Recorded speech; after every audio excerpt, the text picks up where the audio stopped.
Honor, flowers. Colonel, those are all tile sets in mahjong. God, are they using a game to converse with their heptapods? Maybe. Why? Well, let's say that I taught them chess instead of English. Every conversation would be a game, every idea expressed through opposition. Victory, defeat, you see the problem.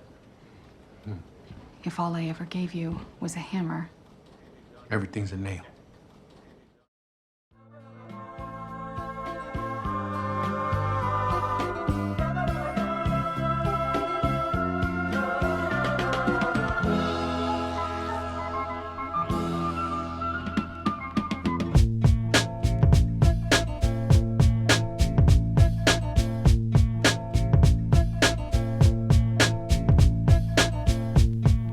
Welcome back, everybody, to the Film Bros Podcast. My name is Isaiah Lucas, and I'm joined by my co-hosts, Abraham and Nick. How you guys doing tonight? I'm good. Yeah, doing really good. Pretty How are good you? day.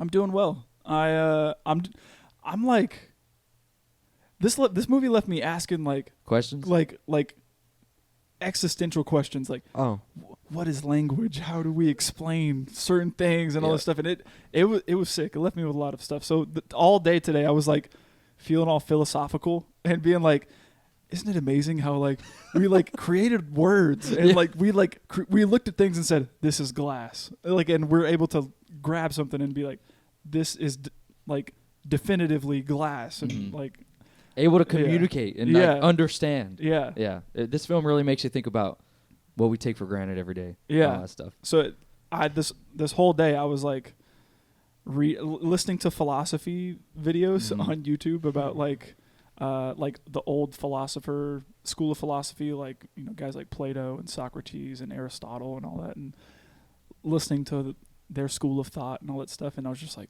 so interesting. I love this. And you know what's funny too is I felt that same thing after I watched Bo Burnham's Inside. Oh, really? I watched Bo Burnham's Inside for the first time, and then afterwards I was like, dude, I want to get into philosophy and learn like the different schools of thought, like Stoicism and you know, all these other things. And I felt that with this movie too, for sure. Yeah. So today was like very mentally, I guess you could say, like I was like exercising my brain a lot. It felt like, so. It was cool. I hope That's so weird because I watched this movie and I finished it, and then I had myself asking questions differently from you. Like immediately, my number one question is, if this were to happen today, 12 metapods, or what is that what it's called? Heptapods. Well, like I don't know what they call the ship. They just call it the shell. Oh, That's the shell. Yeah, the shell. So 12 of those showed up. How would our world today react? I feel like I it's think the it'd be the exact same. same. Exact It's the same. Yeah, I feel like it'd be worse. People Dude, be in the panicking. middle- exactly the same. No, dude. in the middle of COVID, somebody started a stupid rumor on Facebook saying they were going to gas ration. Oh, And yeah. how crazy, Dude, how how crazy was it on the 76? was our- when they said it, Dude, That's what I'm saying. like packed. It was People packed in a matter packed, of 5 hysteria. minutes. Yep. And it got me because at the time I was dating someone and I was like, go get gas now. They're going to gas ration. And then I Pull said, My out all mom your was money. calling me. Really? Yeah, my mom was Yeah. calling me, said, you better get gas now.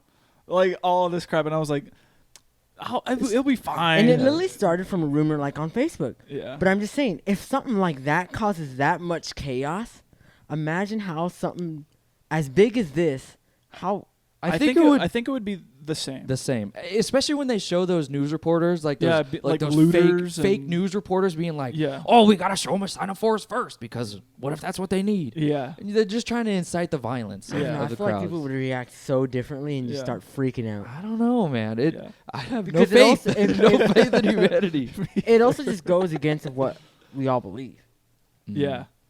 So And that Yeah, would that change would. the world in an instant. Yeah, even too, there was news reports of them saying, like a bunch of religious people have died because it says the 12 on 12 or the 12 shall go or something like that. Remember? yeah, something.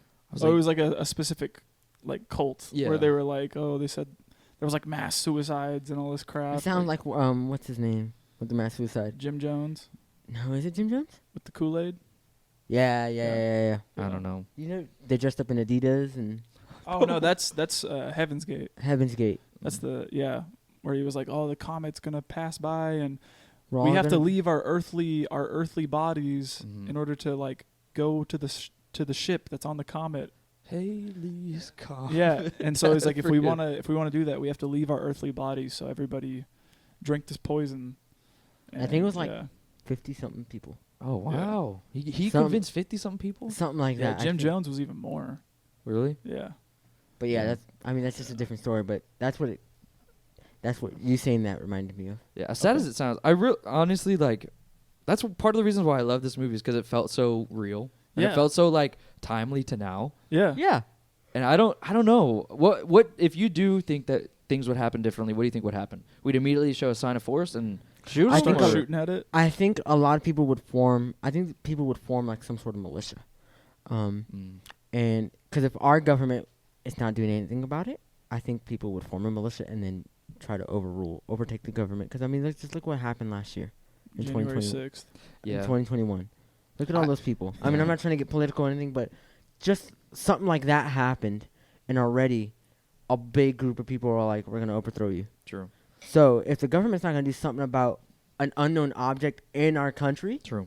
I feel like people will be like, "This is our this land is my land," and See, try to do something. Yeah. See, I think one of the things I really enjoyed about this movie was the different perspectives that are shown, especially the guy, like the conspiracy theorist guy, right?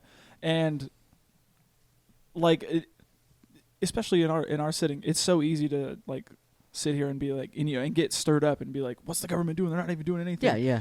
But meanwhile, we saw like these people, they're on the clock, like learning, trying to understand exactly what this thing is, so that way they can get an answer. Mm-hmm. And I mean, there's no easy way around it. Like if it's foreign, we gotta learn it first. yeah, Like you can't just immediately go head in yeah, and Yeah. expect results. That's the strangest thing too. That is the thing that I don't think that they would do in real life, which would be to actually go inside and try Oh, to no. communicate. Oh, I don't think they would ever go inside. No, I don't think so either.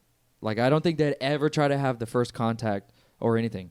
Unless it's actually like the movie where there's other countries, The who 12 are all others. the 12 experiencing the others who same are thing. experiencing the same thing, Yeah, maybe. and it's like it was a race to the moon with Russia and us.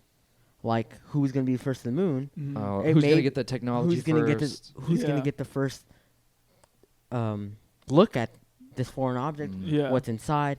Maybe it'd be like that, but we obviously Yeah. won't know because it hasn't happened here. Yeah. So Yeah. For as much as this movie is about aliens, it's really more dealing with like humanity. Yeah, And it's like- more a drama guised yeah. guized as a sci-fi. Yeah. I Yeah, think that's it's a a really good drama. backdrop for it Yeah. too.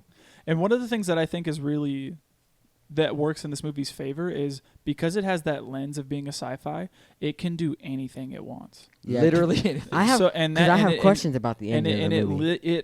it gives it the freedom to be whatever it wants. Mhm. And I think that is very smart. Yeah. But with all that being said, what movie are we talking about? Talking about Arrival. Okay. This came out in 2016, obviously directed by Denis Villenueve, and it was written by Eric Heisserer. Heisserer. I think. Heisserer. That's how you say it? What I didn't know is that it was based off of a short story. I don't have the writer's name on hand, but Ted Chiang. It's spelled Chiang. Okay. Chiang. Chiang. The story's called like Story of My Life. Yes, Story of yeah. your life. Story of Your Life. Yeah. And man, I think he also helped look over the screenplay for this too as well. Yeah. And he was part of it. And there's even a quote of him saying like, "This isn't only a good adaptation; it's just a great movie." Yeah. So it was cool to see him like love the adaptation work. But man, there's a lot of big differences. Yeah. We'll get into it with facts, but like, I didn't know that he took inspiration from this short story. I didn't know that. Yeah. Yeah. Which I thought was really cool. Yeah. I didn't know that this was taken from a short story, and I've been reading recently, so it only makes me want to read it Yeah. more and really dive into what the author has to say. You Yeah. know, the original source of But to take inspiration. the description of the thing and then put it into actual practical like vision, Yeah. I think is really difficult. Oh yeah. Because It's- I'm even thinking about the movie Nope we just watched, Yeah.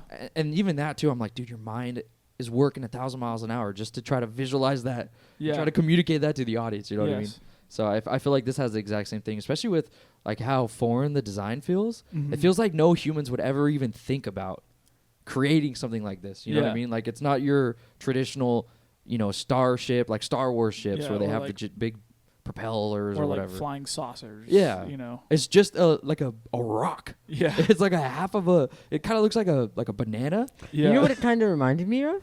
It kind of reminded me you're talking about the shape of it, right? The shell thing. It reminded me, if you've seen Big Hero 6, the piece that he puts on Baymax. Yes, yeah, the little like the belly piece. yeah, That's what it reminded me. Mm. yeah. So I don't know, but I wanted to, well, first off, I wanted to ask you, where does this fall in line with your Denis Villeneuve movies?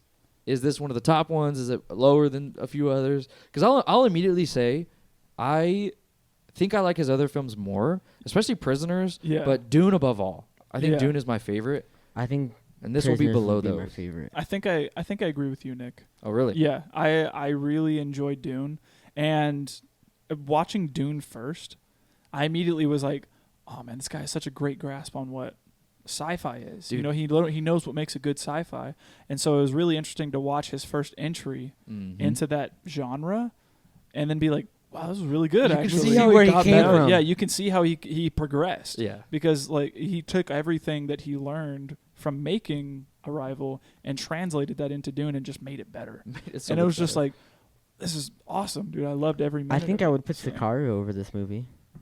Okay. Oh, I would not. Really? No. I would definitely put Prisoners above. Wow. That's hard, though, because Prisoners, I don't want to really rewatch because it's just so freaking sad. This is like actually has a hopeful tone to the end of Yeah. it. It's like, it's humanity. It's Yeah. at least this lady, persevering. Yeah. And Prisoners is like, Because I think Yeah. I'd put Prisoners. It'd be. I'm not a big fan of Dune, but I like Dune more than Arrival, because I love Dune. dude, is so sick. The more I think about it, I'm so hyped for part 2. dude, I can't wait. Christopher Walken. I can't wait to hear like just droning noises and the whole time just be being like looking at the screen, Yeah. just mesmerized. Feel like a little pebble. Yeah. Like everything's massive. Yeah. and then yeah. Yeah, I'm excited for Dune too, for sure. Yeah. But I think it's hard to say too, like in regards to Denis Villeneuve's catalog, because there's still some of his movies I haven't seen. Mhm. So I mean, he makes consistently great work. So it's hard to like tier it, you know? Yeah. Yeah, Or- without knowing all that he's done. Yeah. He has a knack for adaptation, though. Oh yeah. Like, there's a real craft in looking at a story and being like, no, that won't translate to film. No, that won't do that. But we could transform it to this, and that'll really be effective. Yeah. Like that, I feel like that's really difficult. Oh yeah. And with this film, and I know even with Dune, like he's able to just get the essential parts of the story and just elevate that for the, I mean, both audio and visual. Yeah. I think that's a real good crafty or talent that he has. Have you Yeah. seen Blade Runner 2049? I have not. Some consider that the greatest sci-fi film of all time. That's Denis Villeneuve. Yeah. And that's a sequel to the original Blade Runner. Yeah, with Harrison Ford. Yes. We gotta watch it. Yeah. It's like almost a sin at this point if you haven't watched it. Yeah. And we're sinning. So I don't think I've ever seen the first Blade Runner either, though. yeah, I think neither have I. I think it's streaming. I It's saw it streaming recently. on I think on HBO Max. I think it's on Netflix as well. I think so. Yeah. But that like is considered the quintessential, that and like Alien are Yeah. considered the quintessential sci-fi movies. Freaking You Ridley watch Scott. you watch these movies to get inspiration. Like Blade Runner is like I believe the sole inspiration for everything that cyberpunk is. Really? Yeah. Wow. Like everything that cyberpunk is and wants to be gets everything from Blade Runner. Mm. I don't know if that's Yeah. good or not. Cyberpunk was not good. No, Well, and technically it wasn't good. Like yeah, the technical aspect side of of the it, but like But if like you the- look at the- like the whole world of cyberpunk and like the way it looks, the way it feels, game. Yeah. the environment of everything, it's beautiful. Yeah. So, but yeah, with that all being said, Yeah. what's Arrival about? So Arrival follows Amy Adams. Her name is Louise Banks. She's a linguist. Yes. She specializes in language translation and all things about language. Her as well as Jeremy Renner. His name is Ian Donnelly. He's a physicist.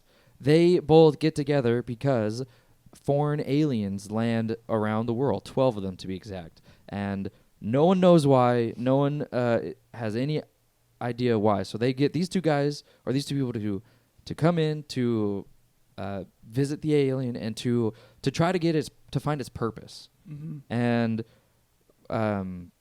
man, they get in there, they start to translate, and it's all about how the language starts to change the way of thinking. Yeah. And how that leads into Amy Adams' character kind of being all tripped out. Yeah. But it really just follows these two guys and how they are trying to communicate with something that it seems to be impossible to communicate with. Okay. And yeah, that's about it. Yeah, I'm excited to talk about it with you guys. So let's break it down. First, before we do so, if you haven't seen this movie, go check it out. I believe it's streaming on Prime as well as Paramount Plus. Mm-hmm. Until 31st, though. On Paramount Plus till 31st. Yes. I don't know about Prime, if it has a stop date or anything. That's where I watched it, was on Prime. And I noticed, too, I don't know if you guys had any issues. I started on Paramount Plus, and it was significantly, like, the volume was lower.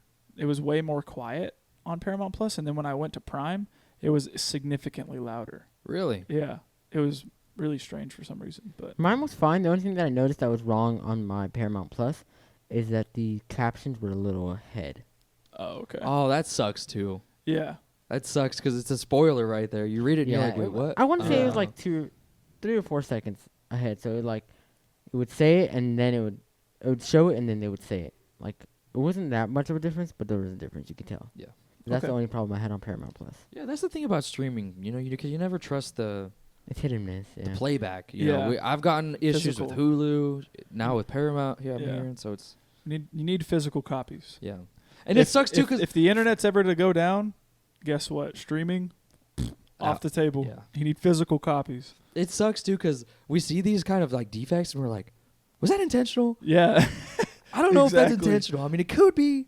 I could see where there's like some artistic design here, but then you're like, I that kind of think sucks. I think of the Memories of Murder Yes. episode where you had issues with the streaming. And I was like, dude, I don't understand. I think we both had the same issue though. Yeah, that sucks. But it is streaming on those spots. So if you Yes. have it, go there. If you don't want spoilers, come back and we'll get into it. Yes. All right. Let's talk about Arrival. If you want to start us off with your first favorite scene. Yes, the introduction. Okay. Yeah, I love it. Introduction is awesome. It starts off with Amy Adams. She's doing this narration, and the way that this movie starts off, I kind of kicked myself in the butt because I know you guys had watched it for the first time, and I think this is a very, very rewarding second watch because you're watching this, and the frame it kind of sets you up where she is like playing with her baby. She's like raising a daughter and all that stuff, and we know that it's a sci-fi movie and there's aliens, so it's kind of like we're in the past. Thinking about her past and how she's, she's lovey-dovey with this daughter of hers, and then her daughter freaking dies. Yeah, that was a huge bro moment for me. I literally I immediately wrote it. was like, dang, dude, like right into the beginning of the movie. Freaking Daughter's dead. Yeah, and it's like, oh crap, we're learning about her past. We're learning about why she is the way she is throughout the movie. Like immediately when we're in present, she's like this disheveled. Yeah, and she's disheveled. She's sad. She's gloomy. She's like a very, very isolated. Yeah. And you're like, oh, well, it makes sense because she's gone through all that. And I really enjoyed the beginning because all the second watch, I was like, this isn't the past, it's the future. Yeah. Like, it's in her monologue, she's even saying, like, I don't even know what's the past and the begin. Like, I don't even know where the story begins and ends anymore. Yeah. And she's trying to, like, lead the audience to say, like, don't think that this is what you think it is, the past. And, think about, it's the whole idea of the language being non-linear. Yeah. And it's incorporating that into how the movie is, sectioned off. Yes. And I think that the introduction, when I watch it, I'm like, it's so sick because Yeah. it's the future, but they want you to believe that it's the past. So when you get to her in the present, having these premonitions throughout the whole movie, you're like, oh, man, she really went through something bad. But then she goes, who is that kid? You're immediately like, what do you mean who's that kid? That's your daughter, but you don't know. So it can't be the past. It has to be the future. Yeah. And that also is kind of like interlocking her whole, the more she understands the language, the more she's able to go into these premonitions of the future and past and all that stuff. So it's like, it's so tight knit how they start it, which is why I wanted to talk about it. Yeah. Another scene I wanted to talk about, and we talked about it before, was Forrest Whitaker's character. Well, first off, the whole scene, I don't know, did you guys like it when she goes into her classroom and she's getting ready to teach and she's like, where is everyone? What's going on here? And the girl goes, can you turn on the news? Yeah. And we get that whole like sense of just dread because you hear the sirens go off and all that. Yeah. I love that shot too of the camera facing Amy and the students, And it's like, and they're all just like looking. Yeah. It looks like they're looking at us, but they're watching the TV, and you just see just these looks of just marvel, and it's very intimidating. You're like, what's being shown? Let me see. Well, I want to see what this is. Are they showing the alien? Is it the ship? Are they destroying stuff? What's going on? And it's very stressful, like the whole time, because it's just this slow crawl the whole time, and then it just finally shows the TV, and then she's like, "Oh, class is dismissed," and there's just all this chaos and pandemonium happening outside the school. Yeah, this is my favorite part of those like first contact parts of the movie, because her gets a phone call from her mom. She's like, "Oh, are you okay?" And you just get to see the genuine like how this is affecting not only just the small city that she's in, but the entire world. Yeah. Like, nobody is understanding what's happening, and I think that's one of the cool parts of seeing this, because we can kind of relate it to stuff that has happened in the in the past. Yeah, most definitely. But yeah, and then the scene where Forrest Whitaker, he's like the general guy, and he comes in after she goes into her class and is hearing the news about how they know nothing. He comes in and he goes, "Hey, you're still under clearance. You've done work for us before. You're the top of everybody's list on how to translate. I got this thing for you. You're going to translate it." And he plays this like, like, and he goes, "What's that say?" And I don't know about you guys, but I was like, "Dude, you're an idiot." Yeah, I immediately was out loud. I was like, "How am I supposed to know what that says, dude?" Like, it's straight up like, like, and you're, what? I don't know. I don't know what that says. That doesn't mean anything. Yeah. Like, yeah. I was like, dude, how do you expect her to immediately be able to understand foreign languages? Yeah. Like from, like not even foreign languages that haven't even been conceived of. Yeah. Otherworldly. Yeah, otherworldly. I was dying laughing at that. Yeah. I immediately was like, how am I supposed to know? Yeah. I don't know. And then I started really liking Amy Adams' character whenever she was like, "Are you going to go to this guy from, what was it, like Daners or some other college that she names?" And he was like, "I was considering it," or something like that. And she's like, "Ask him what the Sanskrit word is for war or something like that. And tell me what he says," or something. Yeah. And that's it's so rewarding too. Yeah. And I immediately was like, "Oh, she's got knowledge. She knows what's going to happen." And then whenever she gets picked up, the helicopter lands in front of her house, and he just answers with like, "Galvestini" or something like that. And she was like, "And what did he tell you it meant?" And he was like, "He said it meant cow," or something like that. No, right? he said it an argument or something like that. And then she goes, No. It means the desire for more cows or goats or something. Oh, okay. And it's supposed to show the difference between like it's how you frame communication. Yeah. And I like they even go more about how some people when they're trying to communicate use games and how that's completely ineffective. Yes. And it's supposed to show how Amy Adams is more like, this isn't we're really just trying to talk and communicate. This isn't like, because if you do it wrong, they're gonna think that we just want to win. Yeah. And they'll be violent toward us. Yes. So that's kind of how they differ there, and I thought it was great. Yeah. I love that. Yeah. My first favorite scene is when they actually go into the shell for the first time. Yes. And I loved every minute of this. I didn't know what to expect. I was tense, and I love, like, first off, them getting all suited up. It reminded me a lot of Death Stranding. Yes. Like in the suits and the hazmat looking thing, and I love the sound design of this movie too, where like we get to hear the mic audio that they're hearing in their headsets, and I just love the scale of everything too. Like they're driving in these trucks. There's this helicopter shot of just this massive ship, and at that point they call it the shell, and it's just huge. It's on this green open plain, and as they're driving up to it, we see it's floating, and we're like, what the heck? Like it's just sitting there, just hovering.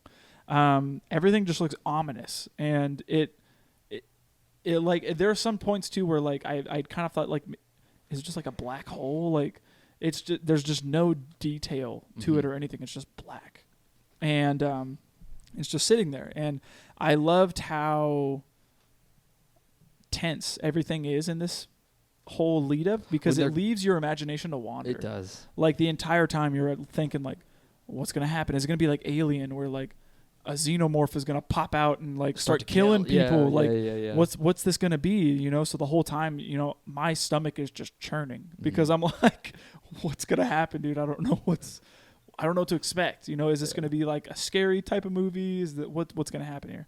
And then I loved the guy throwing the glow stick to signify, to show. Yes, dude. I loved that. Like, I immediately was just like, that's so sick. It's such a genius way to show us, like, hey, there's gravity that's going to be shifting, but we don't have to, like, sit here and explain it to you. Yeah. It's just as simple as throwing a glow stick up there. It's so effective. And one of the things I really enjoyed was whenever they're going up into, whenever they're in the scissor lift and they're up and they're driving along and she's, like, touching the thing. Yeah, she's going. And then it stops and you see just, it's a hole now. The black nothingness. Yeah, this is where you go in, and they start to go up, and you just look up, and it looks like it's hollow on the inside, because it's, you know, the ground here, and then it's white at the top. So we're like, where do you even? My thought was, where do they even go? Yeah. Like, are they just gonna go up to the top of the thing? Yeah, because that lift doesn't go all the way up. So like, how are they even gonna? Yeah, and so when the lift stops, it goes to the top, all the way that they can she starts go to go like, whoa. Yeah, they start to float, and then the guy cracks the thing and throws it, and we see it like roll uphill, but it's horizontal at this point because the gravity shifts. And I was just so enamored with the logistics of everything, and then seeing them like float and start walking, and like they're walking upright, but then they look down, and everybody, like, the whole perspectives have changed, and it's just super cool. I loved every second of it. And then, you know, even getting into the area where they can speak with the heptapods and tell me the first time seeing them wasn't like, it was Bro, like, I was like, what the heck is that? Low-key reminded me of Jaws. It like, did? Okay. Like seeing like the monster for the first time, you know, and being like, oh, dude, what is this thing? It's going to terrorize these people or something. And them just looking so horrifying looking, like these things. It kind of reminded me of like trees. Yeah. Or like I know Denis had gotten a lot of inspiration from like octopus like and squids. spiders. Yeah, it did look like stuff spider. like that and everything, and like that's where he got a lot of his.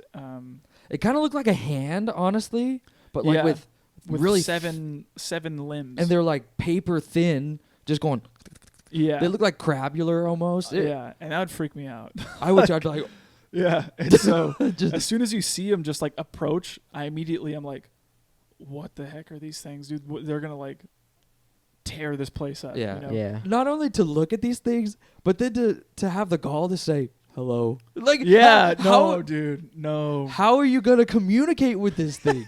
Yeah, it seems like an impossible task. Yeah. And I love it too because we get some characterization of Ian Donnelly's character. He doesn't get much, but the stuff he does is really funny because he almost is like geeking out that he's able to go up and see this because he's a physicist. So he's one to ask questions like, how do you get faster than the speed of light? You know, where do you come from? All this like, you know, physicist stuff that really will impact our world.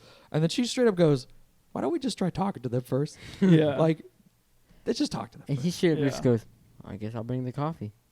Yeah. So I like that. And dude, seeing them show up on screen, I'm glad that he showed us. Yes. I'm glad that it wasn't just like deep in the smoke, far back, and all that stuff. That we get to see exactly what they're dealing with. Yes. And it's really good. And the first contact also is just like they're completely peaceful. Yes. It's completely unexpected from what you normally think of an alien movie. Exactly. They are friendly, letting them come in, letting them talk. Yeah. And it's like. And one of the things I really liked about this first contact was Amy Adams writing on the whiteboard, human. And she just keeps looking and just saying, human, human. And then we see this, one of the heptapods like spray this like ink almost, it looks like, and it makes this like symbol. And so immediately we're like, what is this? What is this? What is this symbol? We don't know. And they sort of just kind of stare at it a little bit, and they're like, what could this even mean? Mm-hmm. And then it sort of dawns, I think, on Amy that like maybe this is how they speak. maybe they speak in symbols or something like that, and a symbol could mean something infinitely more meaningful than just one word that we have. And that was where I was like, okay, this is really interesting. Mm-hmm. I wonder like how the symbols will change, and if we start to understand what certain symbols mean, like how they'll be able to have conversations with one another and stuff. It's not like, oh, we have to defend ourselves like normal military stuff, but it's like, no, how can we connect? Yeah. How can we like learn together and be able to understand each other? Yeah. Which I freaking loved. Yeah. It's one of the things that made this more unique than a lot of other Alien movies. Yeah. Yeah. Yeah. I really enjoyed that scene. So those were actually my first two favorite scenes. My next one's quite into the movie. I want to say it's almost close to the end, and it's when she goes in with Jeremy Renner's character by themselves with no protection. Yes. This is my next one as well. So it's Okay, when they plant the explosives. Okay. My That's next a one, problem. and this is my last favorite scene, Okay. is when Louise goes back to the campsite and is explaining to Colonel that they need to teach them.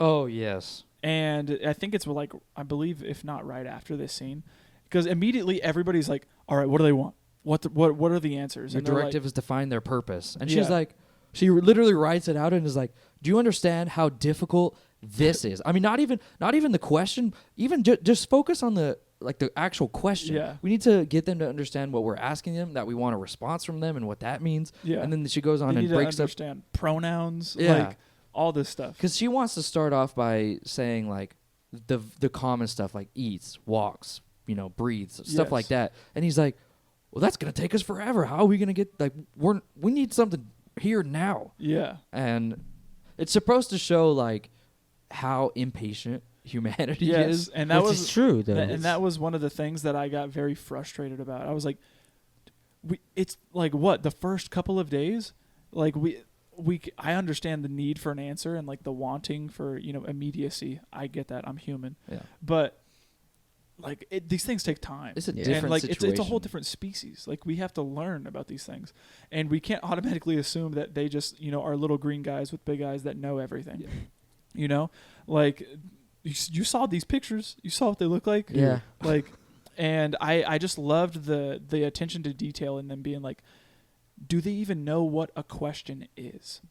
Like, somebody from outer space, can they even comprehend what it is that a question is? Yeah. If that is not the case, how do they know what they are Mhm. versus like how they can describe that, and then let alone know what their purpose is and why they're here? Like Yeah. we need to be able to teach them these things and understand them first before we can actually get to the point Yeah. of what it is that we want. Yeah. And I really enjoyed Amy Adams' character breaking that down, and then the Colonel kind of really understanding like, okay, well, this is obviously going to take a lot more time then.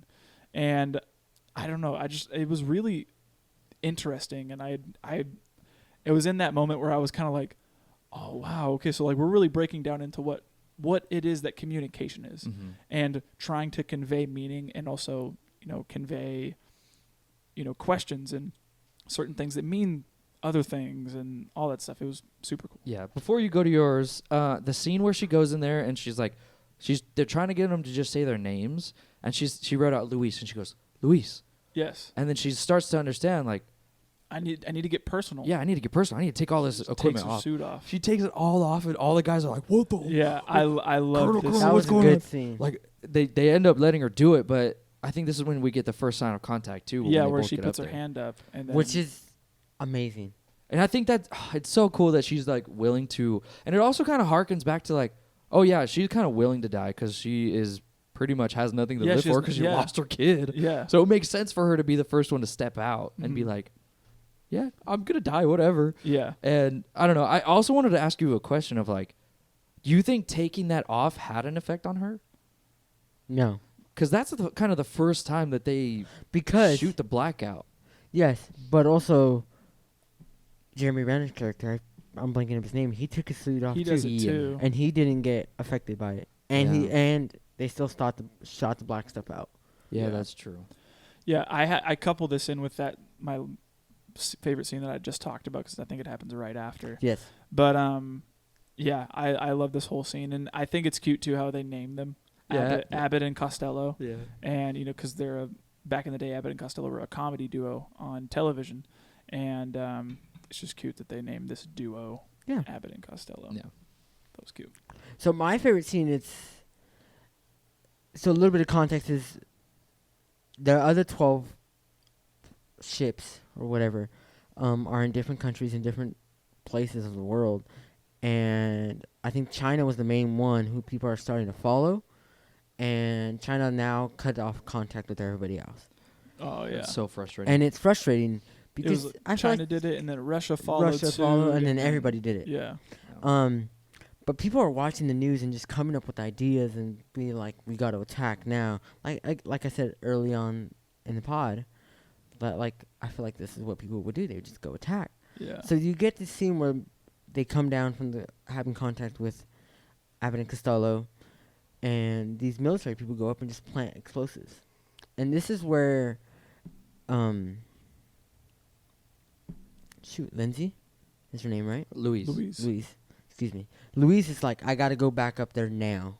Like, and so she goes up there, and Ian follows her. And this is my favorite spot, is they are communicating. They legit are communicating.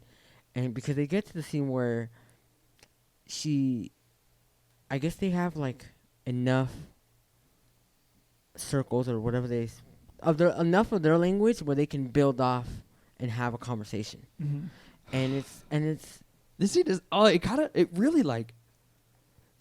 of got me to feel emotion here. I was no, and I felt sad here for Lindsay. for Louise. Why do I keep on saying Lindsay? Call her Amy Adams. We know. Amy Adams. Because everybody's freaking out because they had mentioned something about a weapon. Yes, offer weapon. And everybody's freaking about that. They're like, they're attacking, but they don't know what that means. Obviously, they don't know their language. And she realizes, like, Offer and tool could be the same thing. yeah. Mm-hmm. And they're like, if you give someone a hammer without any nails, everything's going to be a nail. Yeah. And I love That's that a analogy. fire line. I Yeah. love that analogy because that's so Yeah. true. That's where the analogy of like, if we tried to teach these people through games. like through a game of chess, the only things that they would have to understand the world by would be opposition, victory, and defeat. Mm-hmm. And then the quote goes on to say, like, if I, it's the same thing. Like, if I were to only ever give you a hammer, and he says everything would be a nail. Yeah. Yeah. It's so cool. That was a Yeah. fire It's so line. good. I was like, yeah, you never think of dialogue like that. You never think of language being taught like that. yeah, No, not at all. It's so sick. And This whole scene. so they're just trying to communicate, trying to figure out what Abbott and Costello are trying to say. What is their purpose? But again, they're taking steps. But in the background, you see that there's a bomb. Yeah. And ton of C4. a ton of Military C4. dudes are watching too much TV. Legit, it's seriously. their fault. And I think it's Abbott who like shoots them and makes them go Fly down back. Like the hole. protects them. And that's what I said. I said the explosion. I named it the explosion. I said I think the aliens were trying to protect them, It seemed to be that. and that's what it Yeah. seemed to be. It And actually- I liked it a lot because you realize like they're here. I think they're here for a good person. At that point, I was like, bro, the military's about to jack everything up. Yeah, And then after that, you just see the pod just float even Yeah. higher up. yeah, Like in a defensive type Yeah. deal. Yeah. And I just loved it because you finally get to see a little bit of these aliens just finally do something. And I loved how Amy Adams and Jeremy Renner reacted to that. Mhm. And they were like, Yeah. wait, they're not doing anything bad. They're here to tell us something. Yeah. I wanted to get your guys' reactions on her, like, finishing that circle with the people. Her actually, like, taking control and writing in their language. Mm. How'd you guys feel? Because, I mean, that was super impactful. Okay. And it kind of helped to solidify a lot of the themes throughout the whole movie. Mm. But how'd you feel about it? It was kind of wild to me, honestly. Yeah, it kind of reminded me of like almost like airbending or like Yeah. Oh, it's just waterbending. going... Yeah, Yeah. and it was cool. I don't know. I'm kind of blanking on how it is that I felt about it on an emotional level, but I thought it was wild because obviously you would never think of a human having the ability to speak Yeah. an alien language. Mhm. And that's Yeah. why I think it's wild because of that. Yeah, and if you think about it, like, you know, their whole dialogue or their whole writing mechanism is through these circles with different kind of like clusters of Yeah. flips and turns and all They that almost stuff. look like ink blot tests. Yeah, but it doesn't it make sense that they write in circles just with how their thinking works? Yes. And it makes sense because like even their whole idea is like there is no beginning and end to them. It's exactly. they Whereas exist with always. English, left to right, it's linear. Yeah. You have to be able to have a beginning and an end on a sentence. Whereas with this language, there is no beginning or end because it's circular. Yeah. You know, there's no. I didn't Act- think about that. Yeah. Yeah. I didn't think about that. That's And then crazy. her completing half of that circle is supposed to help you signify that there needs to be unity, and unity is the only way that we can succeed through it. Mm-hmm. And they even go on to find that later with the whole, they only have 1/12 of the piece. We have to talk to everyone else to get the Yeah. rest of it to actually have the full language. You Yeah. know what I mean? But it was just so satisfying to see like all of this terminology and all this. Like you even think a circle being like a time. Like you look at that and it looks kind of like a clock. Yeah. Especially if you break it up in 12 segments too. It's like everything revolves around time and how that's going to be used to help us advance, but also to help save them when they need it. Yeah. 3,000 years in the future or whatever. Yeah.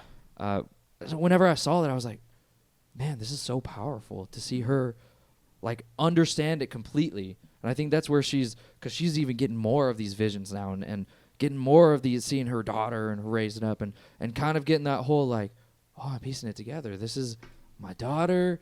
And she looks at Jeremy Renner a little differently because not only is like, so as far as she knows, it's just her partner. Yeah.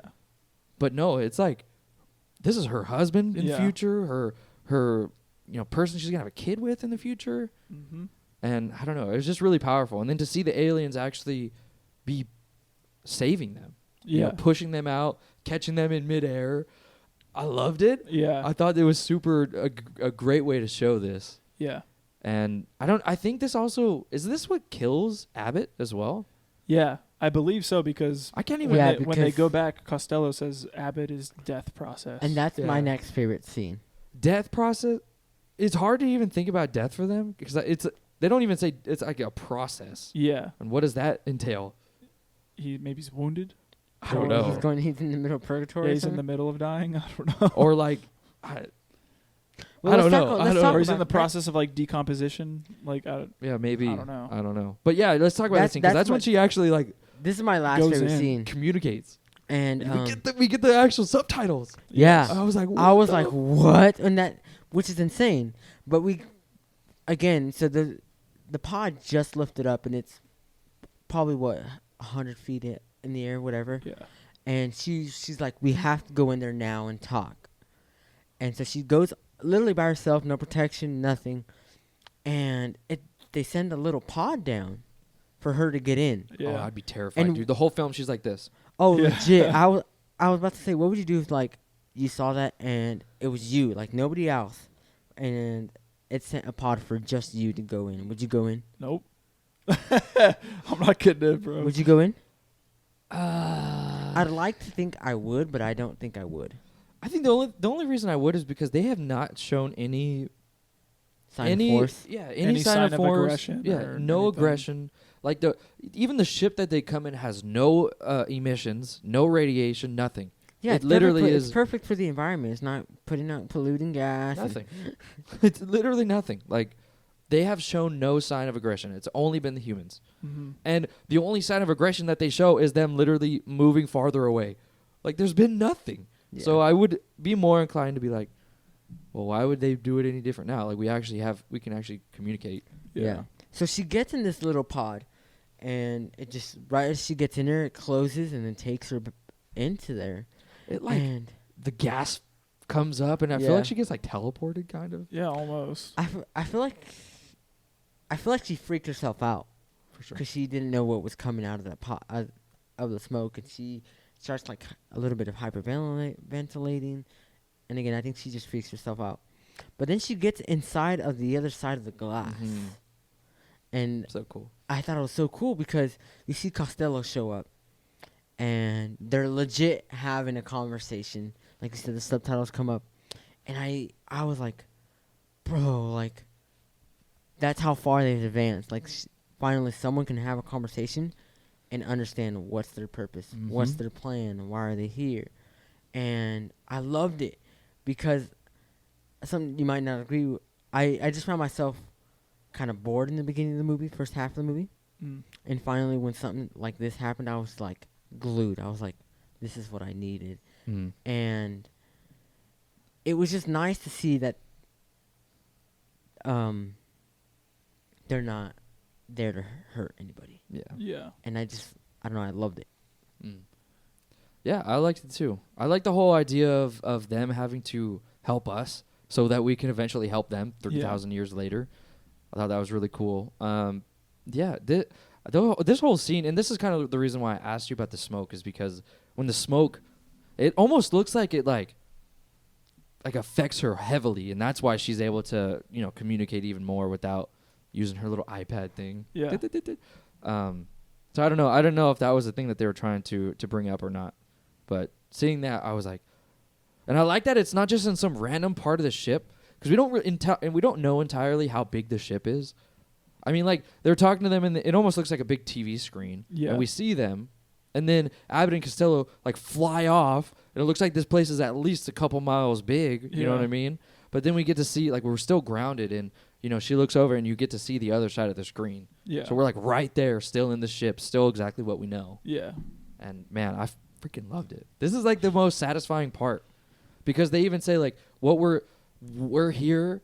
The weapon is the gift that we're giving you. Yes. It's kind of even in broken English as well, because it doesn't fully translate perfectly. Yeah. But it's like you're supposed to get the gist that the language here, these circles, are what their purpose Are what is. we're here to offer. Yeah, they're giving it. Yeah. So Would you take up a language like that? Yeah, you'd be able to see the future. I know. be able to just be anywhere you wanted in Yeah. your lifetime at the same time. Yeah. If you learn to control it, which I'm guessing she does at the end, or Yeah. later on in her life. But do you have any other favorite scenes? No. Okay, I'm trying to think here. Either. My next one is a really heartbreaking one, and it's when we get the whole realization that she's talking to her daughter, Okay. and her daughter is like, "Well, Dad looks at me differently," and like, what's going on there? And she goes and talks to her about, you know, how she made a decision that her dad didn't really like, and that, you know, there's a sickness that's gonna come, and you know, she's not trying to say like you're gonna get sick and die. Yeah. Like, I know this, and I still chose to have you here, but she's saying like there's something that's unstoppable that's coming. Yeah. Kind of like you. I mean, you're unstoppably brilliant and beautiful and all that stuff. And it was, when I saw that, I was like, oh, this is so heart-wrenching. Yeah. But I think it too was at this point too where I was still thinking that this stuff was in the past. oh, really? So I was like, oh man, like, well, I was thinking it was in the past because she says like, oh yeah, your dad, you know, he doesn't like that, you know, I said this or something like that, and then it's like it's snipping back and forth. It is a lot in this moment, and this is when I had the realization like, is this supposed to take place in the future? Mm-hmm. And that was like an immediate question I had in my mind. And then the scene kept going on, and I was like, I think this is like, this is showing her future. And then they started talking about how learning the language of the heptapods allows a person to understand time outside of the concepts of what, you know, English or what humans understand it as, and that they view time as non-linear. Mm-hmm. And they're able to, you know, basically exist outside of the concept of time. And I was like, as this was all being unraveled, I was just like, oh, what? This is so sick. Like, I love this. This whole idea is just so tight. I love every second of this. Yeah. And that's what I was going to ask. I was a little confused at the end because I'm dumb. And I was like, is it the future or the present? Or I mean, is it the past? Yeah, it's the future. It's the future. And one So of the in things the beginning, when her daughter dies, that's the future? it's the end. It's the future. It's that hasn't technically. happened yet. Yeah. Yeah. the beginning's the end and the end's the beginning. Yeah. Like we're seeing At the beginning of the movie, we're seeing the end of her story. the end of the daughters. Yeah, the end of the daughter's story. But at the end of the movie, we're seeing the beginning of their relationship. their relationship and Yeah. their story, and how you know they get together, and then they'll eventually get married, have a daughter, they'll divorce, daughter will die eventually, and yeah. Okay, that makes sense. And that was something that I was gonna ask because I was confused about it. Yeah. I don't know if you guys felt any kind of emotion at the end when we get to see them there's a quote there where he says all my life I've been looking up at the stars when all I really need to be looking at is you, or something like that. Yeah. And they embrace each other, and she says I forgot how good it felt to be hugged by you. Yeah. But I'm like, you're not in a relationship, Yeah. but you know. Yeah, but that feeling. You know that feeling because it's happened, but it hasn't happened. Yeah. But since you understand the language and you can speak it, you're experiencing it all. Yeah. I don't know. And to see him we get to see him incorporate, like he's now the father in the premonitions that we saw earlier. Yes. He is the one that they're drawing. They're doing the little Play-Doh of the heptapods. Yeah. He's reading stories to her, my little Stardust or whatever he calls her. Yeah. It was really powerful to see that. Yeah. And to know the eventual turn of events that will happen. yeah To be willing to go through that all is. it's I don't know, supposed to be it's very hopeful. it's convicting and it's hopeful. Yeah. Like the whole time, like it's hopeful because you're like, man, this is what life is. But then at the same time, you're like, man, but like that would be. It's so scary and so terrifying to know how a person will leave you. Yeah. And then there being an inevitability to it. Yeah, like it's Which- going to happen no matter what you do. Yeah. It is literally unstoppable, Yeah. which is crazy because she still decides, all the sadness that comes with it, it's still worth the experience. the experience, the love. Yeah. It's still worth it because that's what makes us human. Yeah. And it was so powerful to see all that at the very end. I was like, Yeah. the rollout of information, I think, is so tight. Like, Yeah. it's so unique and so just interesting that for me, it gripped me the entire film. Yeah. I freaking loved it. Yeah. Me too. But that's the end for me. Okay. Yeah. All right. If that's it for best favorite scenes, we'll get into best quotes then. My first favorite quote is from Louise Banks. And it's at the end of the film where she says, "Despite knowing the journey and where it leads, I embrace it and I welcome every moment of it." That's And- the theme. Yeah, right and there. it was whenever she said that, I was just kind of like, "Oh, dude, like my heart is aching," but like I understand like the want and the need to go through these things because that is what makes us human. And I really loved it. Yeah. If all I ever gave you was a hammer, everything's a nail. It was That's one of it, my that- favorite that's- ones. Yeah. Yeah. Another one here is at the beginning of the film from Ian Donnelly, and he's reading a book by Louise. And he gives her a quote and says, "Language is the foundation of civilization. It is the glue that holds the people together. It is the first weapon drawn in a conflict." And I thought that was really interesting reading that quote because that quote, it's the first weapon when a conflict arises. Is that what it says? It's the first weapon drawn in a conflict. Like thinking of language as a weapon. That's a theme in of itself too, as well throughout the whole movie. Yep. Because even at the end they say offer weapon, Yep. and the weapon ends up being their language. Yep.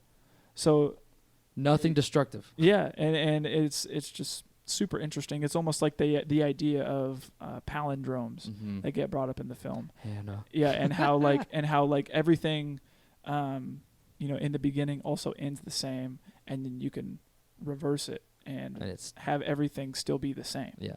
And It's like their language. yeah, and I thought that was really cool. Yeah, one of my favorite quotes is when she talks about the kangaroo and how they got the name. Yeah, She brings up this whole elaborate thing of like, these people went to this area and they didn't know how to talk, but they saw a kangaroo and they asked them, "Hey, what's that?" And they said kangaroo. yeah. So they went back and that's what they named it, kangaroo. But in all actuality, And their kangaroo language- really meant I don't know. Like I don't understand or something like that. Yeah. And it's supposed to show how like ineffective we are at communicating and how difficult it is to communicate. Yeah. It ended up being a lie that she used just to emphasize her point, but I really enjoyed that story that she had. Yeah. You got quotes? You stole mine. If I give you a hammer, everything will be a nail. Non-zero sum game. Yeah. I thought that was pretty cool too. That's when that plays on the soundtrack. Goated. All right. Any other best quotes? No, I brought him up already. Okay. All right. Let's get into some bro moments. My first one was her daughter dying, but now I'm like, it's not a bro moment because I know it. What happens now? Okay. It was a bro moment at the beginning of the film. It is, yeah. It's Because supposed of- to be. Yeah. In the beginning, it seems so wholesome and so happy. It does. And then you just see her dying Yeah. out of nowhere, and I was not expecting that. Like, Yeah. it broke my heart. Yeah. We've kind of talked about all of the bro moments I have written down.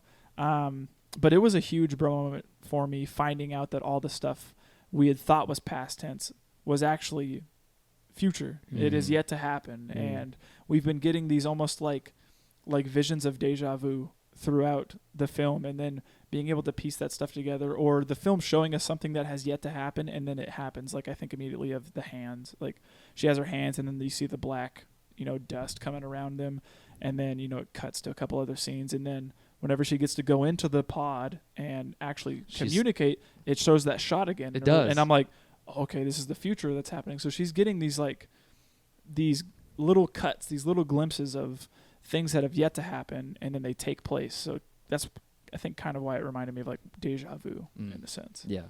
It's how she kind of explains it too. She's like, I don't know what's happening. Where am I at? Yeah. She's occupying kind of two consciousnesses. All consciousness. Yeah, almost.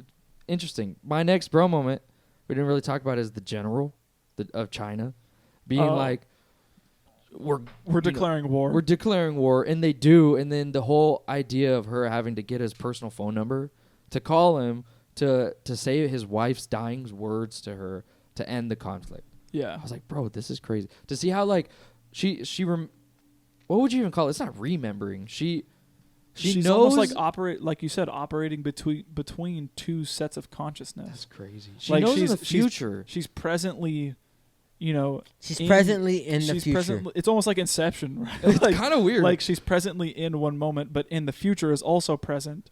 And so getting information from it's it's almost like she's like omnipotent. Kind of, right? Like, kind of. she's able to like experience two things at the same time. Yeah.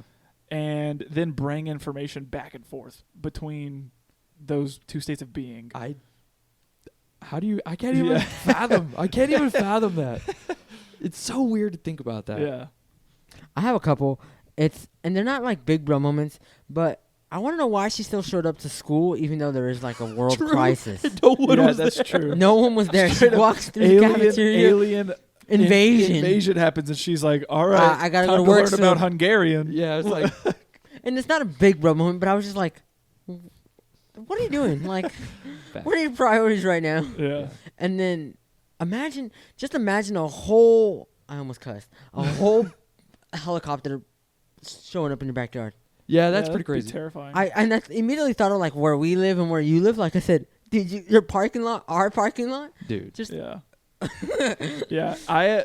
One of the things too I really enjoyed about that scene was seeing just this orb of light coming, because that's where I was like, oh, these aliens are coming for me. Like, and then it turns out to be, the army, and they're like, hey, pack your stuff, we're leaving. we're taking You got 10 minutes. Yeah. Dude, okay, a bro moment on how freaking nice her house is. Yeah. Dude, her house is so got nice. a beachfront glass all in the front. I was like, gorgeous. this is a freaking great house. Yeah. And then I said, dude, they're just getting thrown in. The first day, they just are like, all right, we're going up in 20 minutes. Yeah.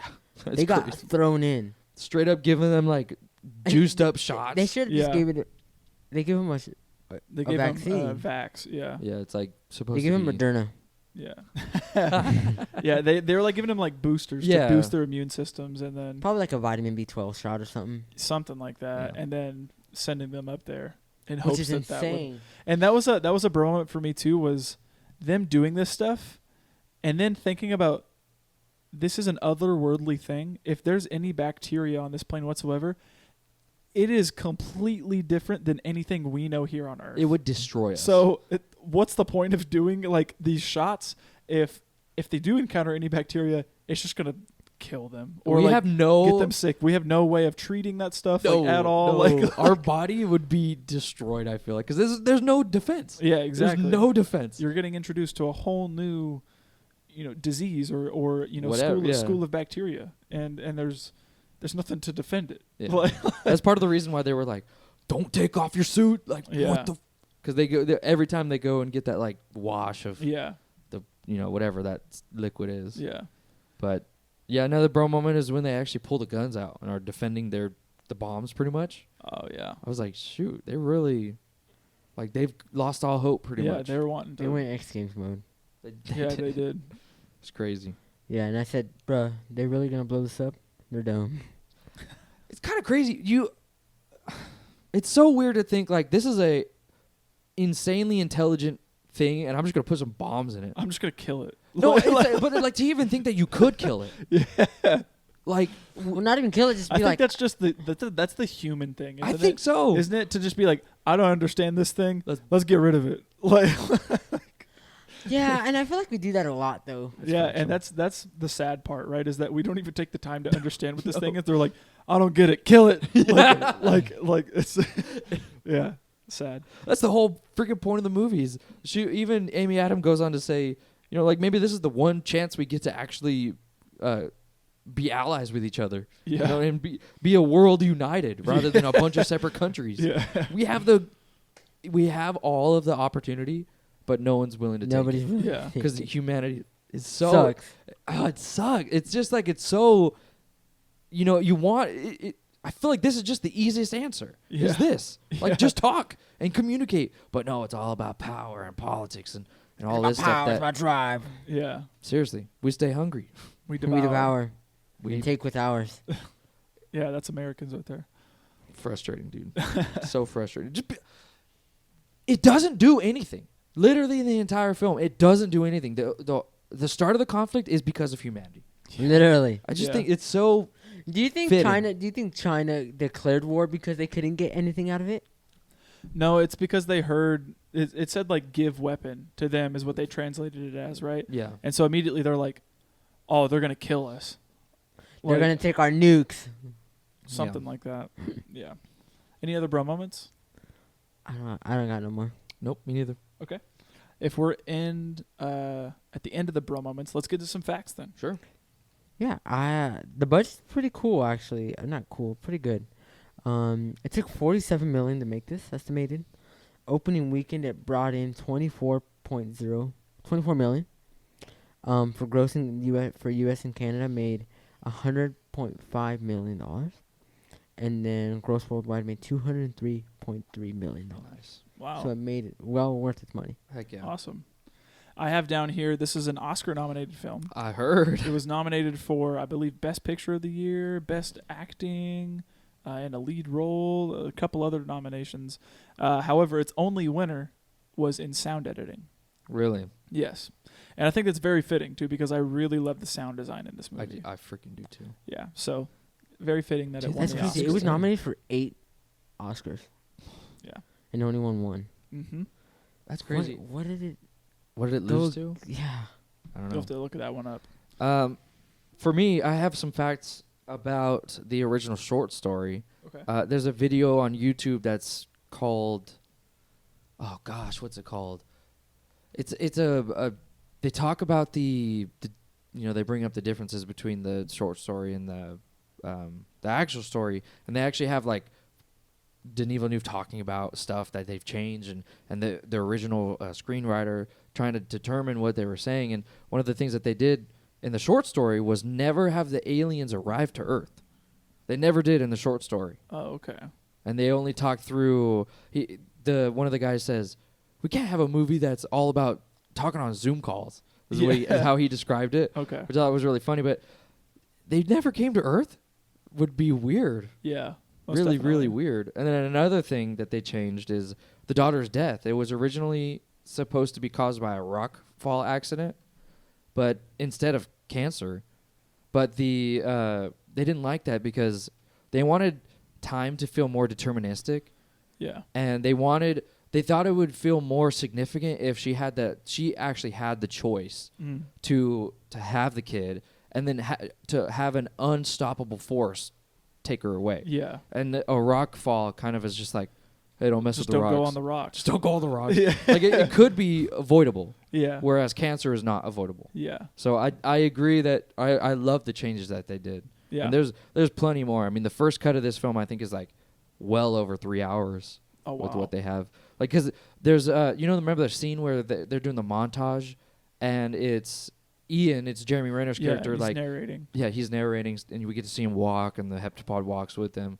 That whole thing, it's a montage, but in the short story, it's actual individual scenes of getting to learn more about the language and how they've deciphered some of the circles. So there's a lot of content that they cut down and shortened. Oh, wow. Yeah. Okay. So that year that this movie came out, it's the year that it was the controversial year with Moonlight and La La Land. Oh, wow. So it went up against heavy hitters. Okay. But the fact that I have is, which I thought was pretty interesting, was Amy Adams was Denis Villeneuve's first choice and for Louise, excuse me, not Louise. And she agreed to do the role within the first 24 hours of just seeing the script. That's awesome. Which is, Yeah. I think is intense because I feel like you need to sit on a script for a while to even say yes. Yeah. And even do it in the first day. She said, Yeah. She goes, I want it. Yeah. That's So sick. I thought that was pretty cool. One of the things I thought actually was really cool was that Denis Villeneuve and the screenwriter, Eric Heisserer, they created a fully functioning visual alien language. Heisserer and Villeneuve and their teams managed to create what they called a logogram Bible, which included over 100 different completely operative logograms, 71 of which are featured in the film. what? Dang. Yeah, so they actually created all of those symbols and assigned meaning to each of them, and have like a complete book of what it is that those meanings, or what it is that those logos mean. Yeah, that's sick. Yeah. That's really cool. That's like Klingon. Yeah. Yeah. That's While cool. we're still on the subject of the director and writer, I don't know how to say the writer's last name. Heisserer? Not Heisserer of the book. Oh, Chiang. Chiang. So Ted Chiang wrote that the story of the film is based upon that he approved it by saying, I think it's the rarest of rare, and it's both a good movie and a good adaptation. Mm-hmm. And when you consider the track record of adaptations of scientific films, that's almost a miracle to get, literally a miracle, Yeah. Oh, to get it as perfect as it is, he said. that's cool. Nice. I have a fact that in writing the story, Ted Chiang had in mind the following quote from the great physicist Albert Einstein: "The distinction between the past, present, and future is only a stubbornly persistent illusion." Mm. Which I think is cool. Yeah, it's and that, awesome. that definitely encapsulates the story, I think, too. Mhm. Another one here in regards to the, a lot of the terms and scientific ideology throughout the film.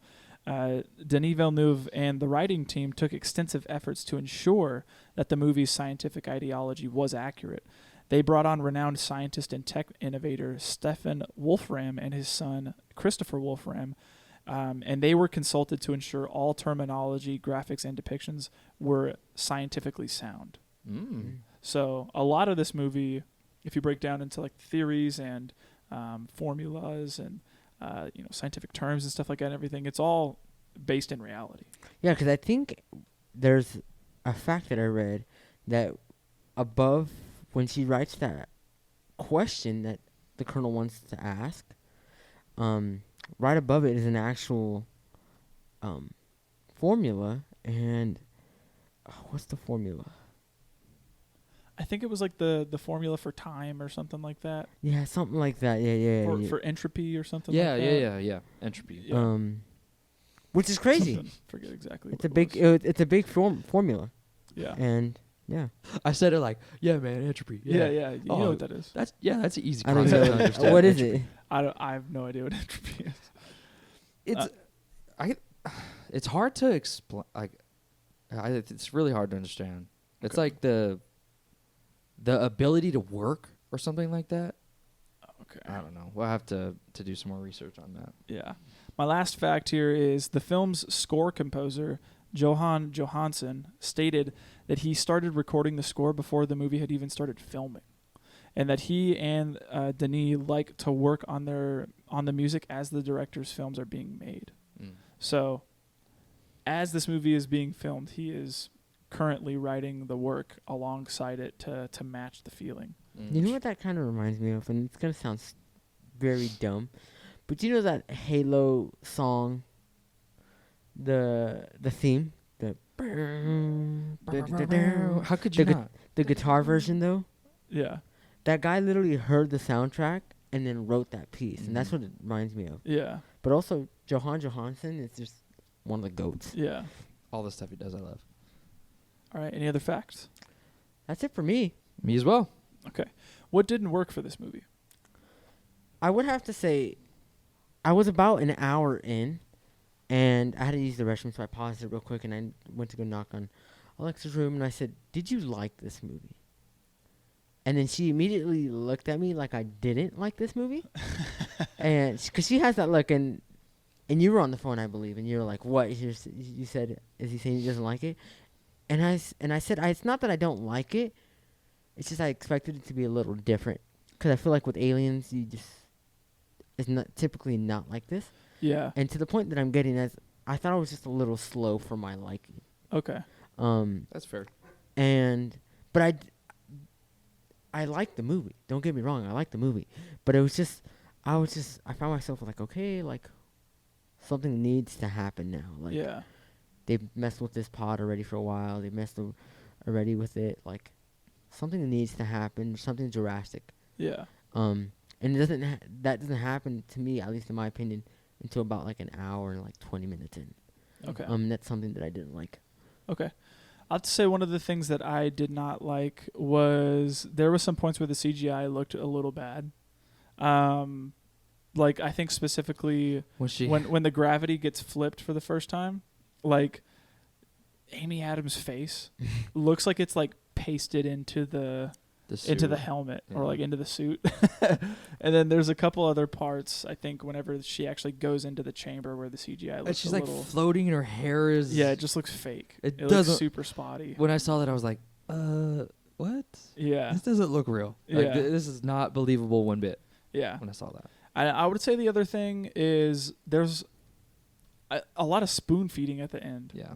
And at the end of it, like it got to the point where it was so on the nose, and I was Daddy? like, yeah, I was like, okay, I get it. Yeah, like this guy's the dad. Like I would have understood it just the silhouette being him, and I was like, oh, he's the dad. Yeah. You know, but it got to the point where it was just like the daughter is calling him daddy, and then it shows him, and then he's like, oh, my little Stardust, and then it's showing the Play-Doh sculpture again, and then they're drawing with the canary, and then like all this other stuff, and I was just like, okay, I get it. Like I'm not dumb, you know. I would have preferred to had it, not been like, oh, here comes the train. Yeah. It felt like that was some of the dialogue. Yeah. I was like, come on. On the same note of dialogue, there's a line that made me die laughing at the end, and it's when Ian goes to her and she goes, "Do you want to make a baby?"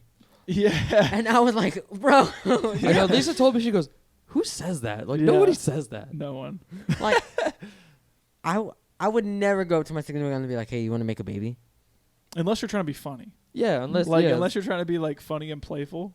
But no, Like, he's d- like, no, he was straight up said, fully serious, taking sips of wine, and then be like, let's make a baby. like it just be like like it's like Oh, Legos no. or something. so it was just cringe.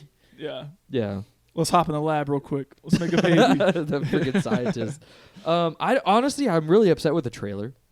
Oh, really? Yeah, the trailer, it shows way too much. Way too much. I did not want them to show the freaking aliens. Oh, they show them in They the trailer? freaking show the aliens in the trailer. Man, you got to leave some imagination. That's there. what I'm saying. This is the whole point of coming to an alien film, is to see the aliens. You Yeah. want it to be a surprise. Yeah. They're in it, and it also plays more like an action film where there's a lot of tense action, with the aliens, with the humans, with the military. Yeah. And I'm like, it's not that. It's yeah, not and that. I think that primes people for the wrong experience. It does. It definitely does. Yeah, a Because trailer- whenever I saw that, I was like, I didn't watch the trailer, though. there's Neither- no neither- way that this is the movie I watched. Yeah, neither did I. That sucks too, because like a trailer like that can kill a film. Yeah. Somebody can go into it and then be like, "This is nothing like what the trailer said. Yeah. It's stupid. I hate it." Yeah. You know? I was a little upset by that. I was like, dude, come on. Yeah. But other than the dialogue and some of it being a little on the nose, man, I really freaking enjoyed it. Yeah. I me really too. did enjoy it. Well, let's talk about what did work then, if that's it. Yeah. My first thing, and I think I always say this about movies with Denis Villeneuve, is the soundtrack. Yeah, the score was Soundtrack awesome. was sick. The soundtrack is. I was playing it before we were recording, and I was like, dude, imagine. And you guys were like, dude, we got to do this for one of our game nights. And I was like, it's insane. Like Yeah. soundtracks. Just hearing this eerie, gargantuan, eerie, like you said. like eerie feeling. It's just It's everything feels amazing. massive. Yeah, and I loved it. Yeah. And again, something that I don't personally talk about a lot is set design. Yeah. I think it was perfect to put it in the pod in like a place like where they put it. I think they said it was Montana. Yes. Dude, a Um, completely vast field. Yeah, Yeah. and it's just so beautiful. because it just also reminds me of like crop circles, Yeah. and they're always in places where it's plains and it's always like flat. Mm-hmm. So what more place to put this gigantic ship into this empty field Yeah. Yeah. where there's just landscape and that's the only thing there. Yeah. And I loved it. I think it was like beautiful. It was almost like I don't remember you guys last year. There was like the little statues that were popping up in the middle of nowhere. Oh, and like the Grand Canyon. the Oh. Grand somewhere. Canyon in Yeah, Israel yeah. or something The like that. obelisk thing. Yeah. Yeah. Yeah. It's almost like that, but this was just like beautiful. I don't know. Yeah. That's not. I don't think that's a word, but Dude, I specifically think of the cinematography in that scene too, where the You see those like clouds and fog. Roll- Dude, like, it's rolling amazing. through. it looks real. It literally looks real. Like that freaking Yeah. egg is there. Yeah. I was like, this is insane. Yeah. And there's plenty of shots like that where I'm just like, I love this so Yeah. much. Yeah. was I good. really loved, in addition to the cinematography, the color palette. Color palette's great. Like the coloring that's used in this movie, like the darks are dark, and like a lot of the brighter colors are vibrant, and everything just looks beautiful. yeah, freaking Amy Adams' blue freaking eyes just Yeah. staring at She's my soul. beautiful. Dang. Yeah. I talked about sound design. I love the sound design here. I have to say, I really loved the way that Denis shows us how the world is handling the issue of aliens Yeah. versus what's actually going on firsthand. Mhm. Like, as an audience member, we're seeing everything that's going on behind the scenes. But for a person that exists in that universe, They're just like, their world, been a month. their world is shattering, Yeah. and there's looting, rioting happening. People are saying we got to kill these things, And I really appreciated him showing how the world is reacting to the situation versus what's actually going on. yeah. I mean, literally, major parts of their culture is being destroyed. Yeah. There's literally aliens. Those aren't supposed to exist. Yeah. Like, how are we I supposed to mean- reconcile our existence with if they exist? What else exists? Yeah, you know what I mean. exactly. well, it's just like And it's I like think it's like a, us, a like bunch our of situation right now. well, Because last year the Navy confirmed there's There's I UFO sightings. UFO sightings, and they don't know what and it they is. declassified that footage. Yeah. This is reminding me of Nope. of no. And Oh, that's so cool. that's insane to think like even our own military doesn't know what these things are. Yeah. Yeah. Yeah. Another thing I really liked, I thought that this movie had really great writing. I did too. It left me intrigued and in wonder the entire time. And if a movie can do that, and I'll show you how I was watching this movie. I had my knees up and I was like this the whole time.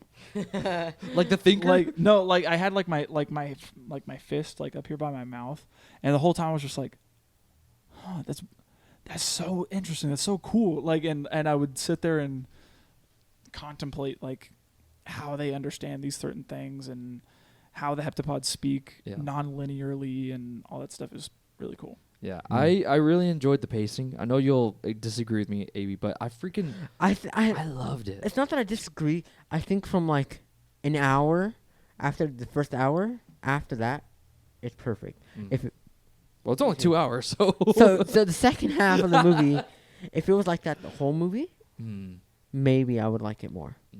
I don't know. I was really invested. I really enjoyed learning about just language in general. No, and I the like different that traps too. you can fall into.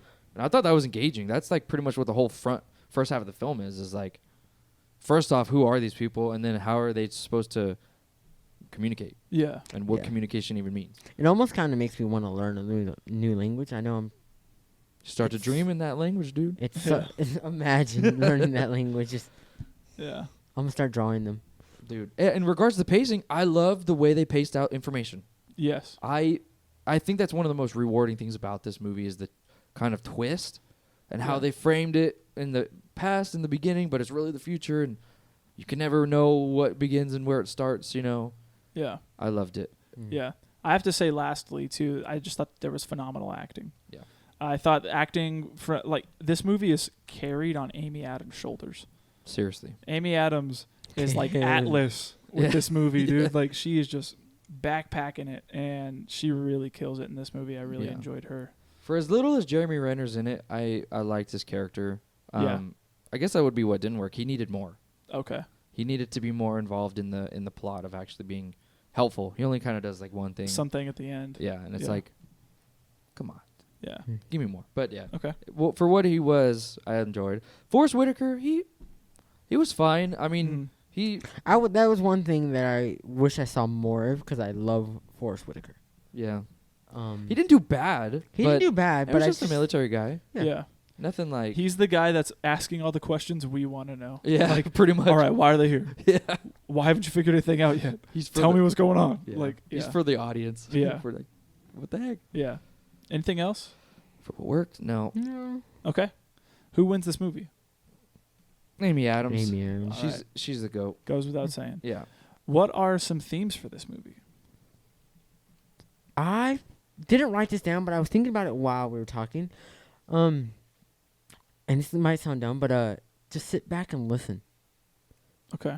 And by what I mean that is, obviously you have this foreign object, like maybe just take in what they're trying to say, even though we don't know what they're saying. But in life, just if somebody's talking, you just don't take it too seriously and just listen to them, and you can always take something from what they're saying. Yeah. Okay. I work in customer service, and I talk to people almost every day. Yeah. And there's some people who are like open about their lives. Mm-hmm.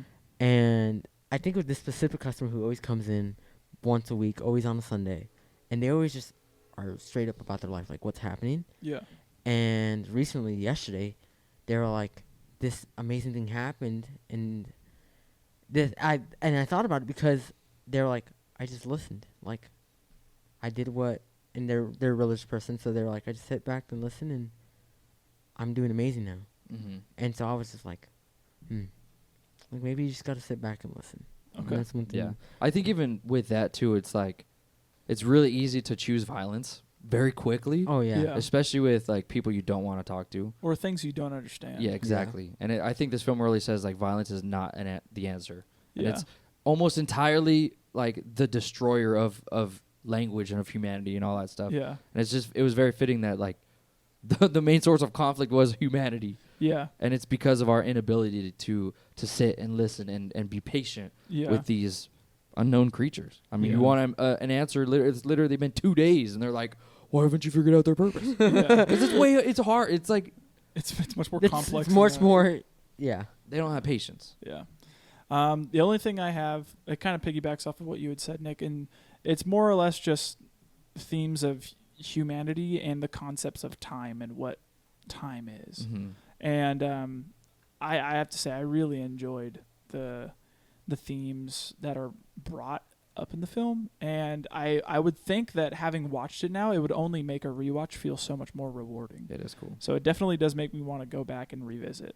Yeah. What about the whole idea of Amy? I mean, her pretty much her whole character arc is like kind of coming to terms with the future. Yeah. And her accepting like the inevitability of time, but still choosing love. Yeah. So it's like It's dark, but it leaves you with a sense of hope. Yeah. It's like you're in that tunnel, but you can see the light at the end. Yeah. And you're just kind of like, it's just a matter of getting to the end yeah, it's better to have loved, than to it's just like that saying, right? It's Wh- better to have loved than lost. right? Or than to never have done it Yeah, at all, yeah. right? Yeah. I immediately think of that quote from Good Will Hunting where, Will is getting super mad, and he's like, "Oh, your wife died. She's died. She's in the ground, and all you do is sit here and mope around about it." And he says, "At least I had the guts to play a hand." Yep. Yeah.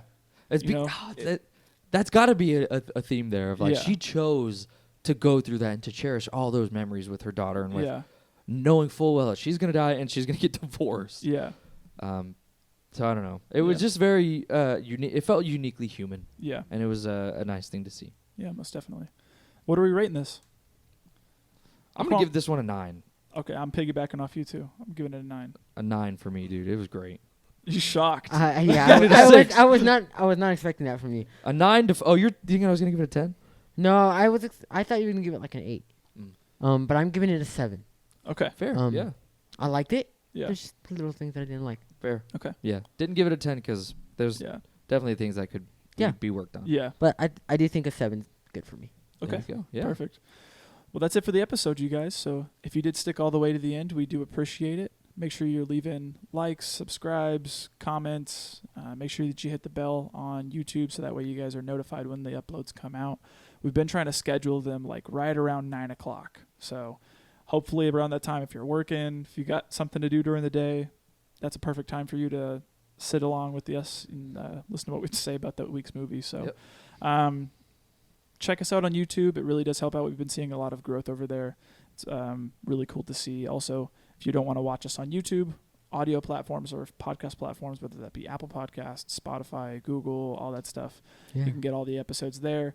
We also do have a way bigger back catalog on the audio platforms versus our YouTube because we started the YouTube a year in. Yeah, seriously. So it took us a while to do the video, but now that we've got it up and running, it's been really cool to see all that stuff growing. So again, we do thank you guys for listening. If you want to get in contact with us, all of our methods of contact are in our episode descriptions, whether that be our Instagram, our Letterboxd accounts, our email. Use those as outlets or platforms where you guys want to, suggest movies, give us criticisms, support us, show love, all that stuff. You can use those platforms to do so. Yep. Yeah. But I need to update my Letterboxd. I haven't been on there in a I know. minute. I've been lacking on mine too. I'm happy to say I've been consistent. Really? Yeah, I get notifications because I turned on notifications on Letterboxd. Yeah. And I get your notifications because I follow you, and when you update it, I'm like, and I look at it, I'm like, dang, dude, I gotta update it. Like, and then I'm like, okay, I'm gonna do it. And then I get home from like work or something, I'm like, I don't even want to look at my phone. Yeah, I'm happy to say I do stay consistent on Letterboxd. So I try to make sure that like all the movies I've watched are there, and this is how I felt about them. This is what I rated it and all that stuff. So, but other than that, what's the next movie that we're doing, Abe? I'm excited about this movie. I've been wanting to watch it again. It's a certified hood classic. It's a hood classic. It's a hood classic. From the barrio, down from the barrio, and it's a movie called Bound by Honor. It is. No, that's its original. That's its original title. But it's actually a movie called Blood In, Blood Out. It's a 1993 movie. It's 3 hours long. Life's a risk. Talk about pacing, dude. And I want to say this is probably like my 10th time watching this. Like, I love this movie. This is gonna be my second. And I'm excited about it because me and you talk about it so often. I showed you this movie, and you fell in love with it. Yes. And I bought this copy for you guys. I know, you freaking bought it for us. Yes. I'm excited to watch it. This is probably one of my favorite movies. And maybe it's just because it's close to my heart. Okay. I know this is a movie that's very culturally relevant. Yes. Like it's very culturally relevant, not only like where we grew up, but also like I don't think you could grow up in a Mexican household and not watch this movie. Not even like same thing with like La Bamba or Selena. Yes. Like, if you're in a Hispanic household and you don't watch Selena, you're not Hispanic. Yeah. Or, so like it's one of those movies that like it's very popular amongst just people in general. Yeah, and we quote it off so often. Yeah. It's because I feel like Miklo, bro. Yeah. I feel like Miklo sometimes, bro. Being Chicano isn't on your skin; it's in your blood. It's in your blood.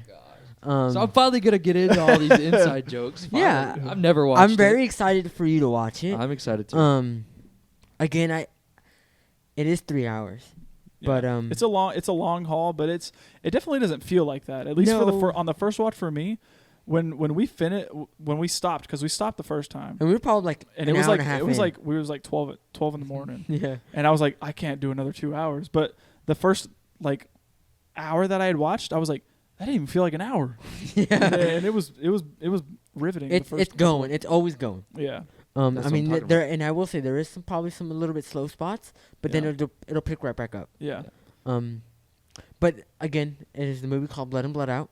Unfortunately, it is not streaming anywhere. Yes. So So you'll have to either rent it. It pick it is up? on Amazon for rent. okay. But it's not streaming for purchase Yeah. anywhere. So that's why I bought it for you guys, and I think it's worthy of a purchase, and that's Yeah. why I bought it for you guys. It needs a Blu-ray Um, release. It It only has a DVD release. yeah. But I'm Yeah. excited. Like, I can't wait to talk about this movie and Yeah. just watch it again and just see my boy Miklo. All right. So yeah, You don't want to see Paco I like Paco, but I think Miklo is my favorite. or Crucito? F. Crucito. Dude, Crucito's whole arc, man. The whole time I'm just like, what are you doing, bro? Get your head on straight, it man. hurts. Yeah. It hurts. And Paco's arc is Yeah. skyrockets. Yeah. All right. Well, tune in next week to hear what we think about Blood In, Blood Out. As always, this has been the Film Bros Podcast. Thank you, and good night. Good night. Good night.